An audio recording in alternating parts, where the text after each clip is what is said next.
In today's video, I'm going to teach you how to make a Trello workspace private or public.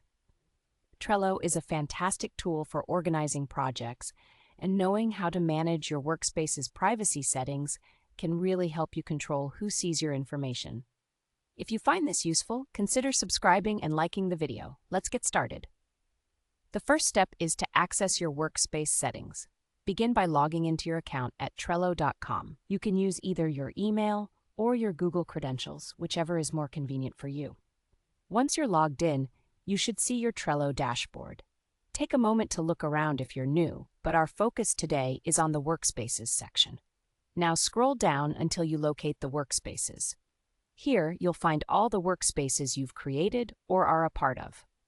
Identify the specific workspace that you want to modify. It's as simple as changing a few settings. You'll see an option labeled Settings next to the workspace's name. Go ahead and click on that. After clicking on Settings, you'll be directed to the Workspace Settings page.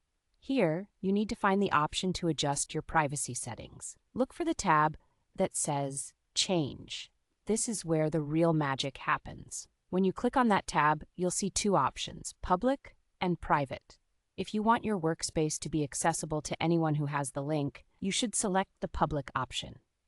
This is great for projects that you want to showcase or share broadly with others, maybe for feedback or collaborative ideas. On the other hand, if you want to keep your project details confidential, go ahead and choose the Private option.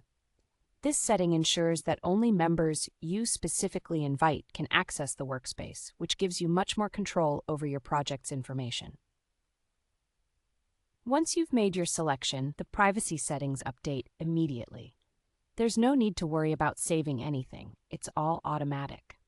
This flexibility allows you to toggle between these settings as often as you need, depending on how your collaboration needs change over time. So, whether you're working on an open community project or a confidential team assignment, managing your Trello workspace's privacy is just a few clicks away. Remember, the right setting is essential for maintaining the level of accessibility and security you want for your projects. Before we wrap up, let's recap what we did today. We logged into Trello, accessed our workspace settings, and learned how to change the privacy settings to either public or private. Now you have more control over your collaboration and can keep your projects organized and secure. Thank you for joining me today. If you found this video helpful, please consider subscribing and giving it a thumbs up. Your support helps us create more tutorials like this one. Until next time, happy organizing.